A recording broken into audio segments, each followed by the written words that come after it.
Well-loved tales. The Emperor and the Nightingale. Retold for easy reading by Alison Ainsworth. Illustrated by Chris Russell. Lady Bird Books. Read by Talene Shomar. Once upon a time, in the faraway country of China, there lived a powerful emperor. The emperor had a magnificent palace. It was built of the most delicate porcelain and filled with marvelous treasures. The palace was surrounded by beautiful gardens. The splendid flowers that grew there had tiny silver bells that tinkled as you walked past. Beyond the gardens lay a wood, and beyond the wood was the sea. In a tree that grew close to the water's edge, there lived a nightingale. How sweetly that nightingale could sing!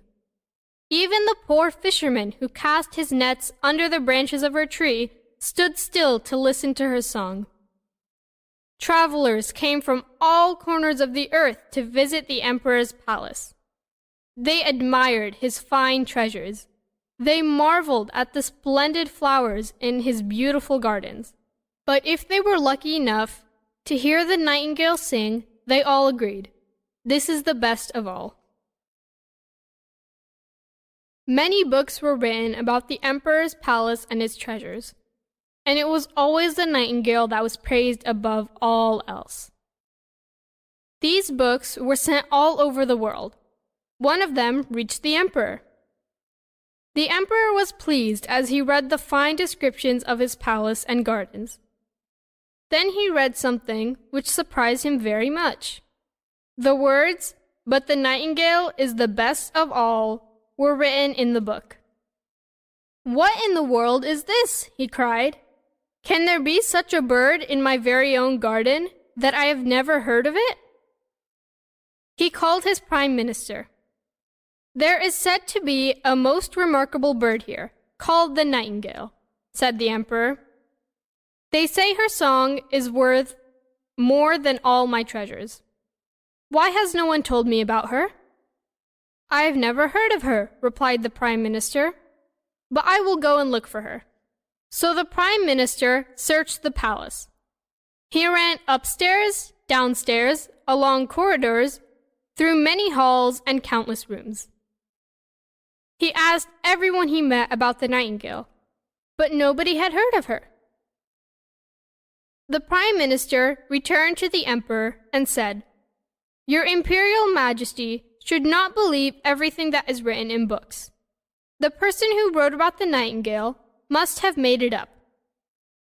The emperor replied, "But the book was sent to me by the high and mighty Emperor of Japan, so it must be true. If I don't hear the nightingale singing this evening, the whole court shall be punished." In great alarm, the prime minister searched the palace once more. Most of the court searched too. Nobody wanted to be punished. At last, they met a little kitchen maid. She said, "Every evening I take food to my mother, who lives by the sea. On the way, I often hear the nightingale sing. It is so beautiful, it makes me cry." The prime minister ordered the little kitchen maid to lead him to the nightingale. Most of the court went too. They were all curious to see this marvelous bird. On the way to the seashore, they heard a cow mooing. "Listen," said a page boy, "it's the nightingale. What a deep voice she has." "No," said the little kitchen maid, "that is a cow. We must go a little further." They passed by a small pond where a frog was croaking. "I can hear her now," said a courtier. "Her voice sounds just like church bells." "No," replied the little kitchen maid, "that is a frog croaking. But we shall soon hear the nightingale herself." At last, they came to a tree close to the water's edge. The little kitchen maid pointed to a small bird sitting on a branch. "There she is," she whispered, "the nightingale." Could it be possible, asked the Prime Minister, that such a plain creature could sing so beautifully? You shall hear for yourself, replied the kitchen maid. Dear Nightingale, she called out in a soft voice, please sing for us. And the nightingale sang so sweetly that everyone was enchanted. It sounds like glass bells, sighed the Prime Minister. How strange that we have never seen or heard her before. Then he said, Most excellent Nightingale, I have the honor to invite you to sing before His Imperial Majesty, the Emperor, this evening. My song sounds far better among the green gardens, replied the nightingale. But she wanted to please the emperor, so she agreed to go to the palace. A golden perch was placed in the middle of the grandest hall in the palace. The whole court had gathered there. Even the little kitchen maid was allowed to stand by the door. All eyes were on the small bird as she settled on the golden perch. The emperor nodded his head as a signal for her to begin. The nightingale sang so sweetly that tears of happiness filled the emperor's eyes and rolled down his cheeks. He said, The nightingale shall have my golden slippers and wear them round her neck. But the nightingale replied that she had seen tears in the emperor's eyes. That was the greatest reward she could have. Then she sang again in her sweet, lovely voice. From that day, the nightingale lived in a golden cage in the palace. She could fly out twice during the day and once each night. 12 servants held a strong, silken rope fastened to her leg. There was not a man, woman, nor child throughout the empire who did not talk about the wonderful nightingale. One day, a clockmaker brought a present for the emperor. It was an artificial nightingale, made of silver and covered in diamonds and other precious stones.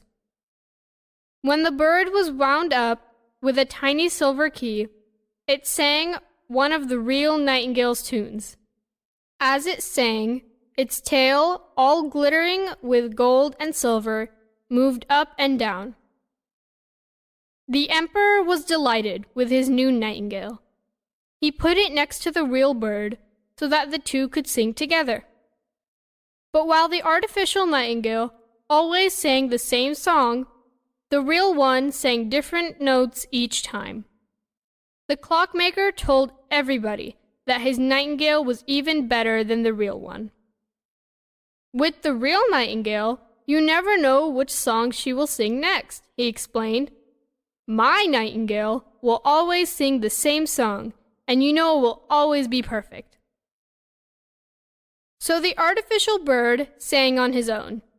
His voice was as beautiful as the real nightingale's, and he was much prettier to look at. He could sing his song 30 times over and never be tired. The whole court listened and watched with delight. Then the emperor declared that he wished to hear the real nightingale sing once more. But where was she? Nobody had noticed her fly out the window, back to her green woods. They had been too busy admiring the artificial bird. Well, what an ungrateful nightingale, cried the Prime Minister. She shall be banished from the empire, ordered the emperor. Then he carried on admiring the artificial nightingale and soon forgot about the real one.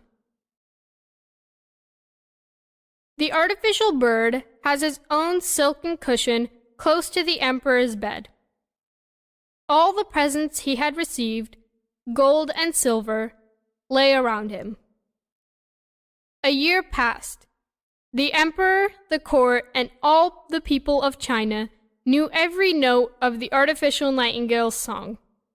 They all loved to sing along with the bird. One evening, the emperor was lying in bed as usual, listening to his nightingale. Suddenly, there was a loud bang from the inside of the bird, followed by a strange whirling sound. Then the music stopped. The emperor jumped out of bed. He summoned the clockmaker who took the bird to pieces and mended it as best he could. But the tiny wheels which made the notes were wearing out. From that day on, it was not safe for the bird to sing more than once a year. 5 long years passed. Then the emperor fell ill. He lay, cold and pale, in his great bed. Thinking that he was already dead, his courtiers hurried away to greet the new emperor who was waiting to take his place. But the emperor was not dead yet. He could feel a heavy weight on his chest. Opening his eyes, he saw death sitting on his heart. He had the emperor's crown on his head, and the emperor's golden sword in one hand. In the other hand, he held the imperial banner. Strange faces peeped out from behind the banner. Some were very ugly, some were kind and gentle.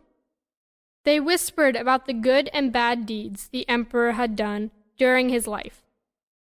The emperor was terrified. He called to his courtiers to beat the royal drum so that he couldn't hear the fearful whispers. But his courtiers were not there. He commanded his artificial nightingale to sing, but the bird remained silent. How could he sing with nobody there to wind him up? So the emperor had to listen to the terrible voices, going on and on.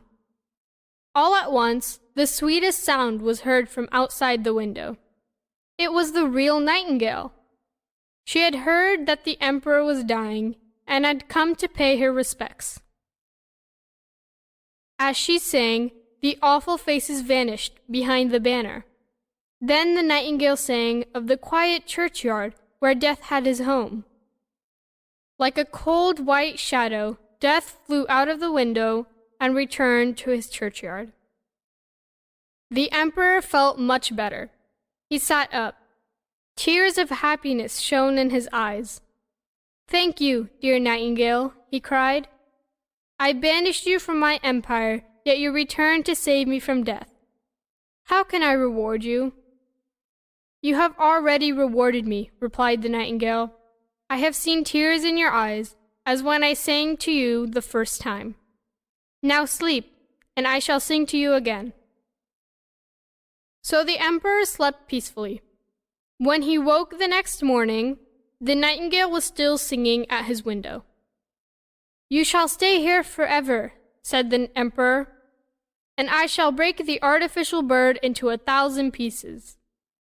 But the nightingale begged the emperor not to harm the artificial bird. Then she said, "I cannot live in the palace, but I shall come to your window and sing every evening.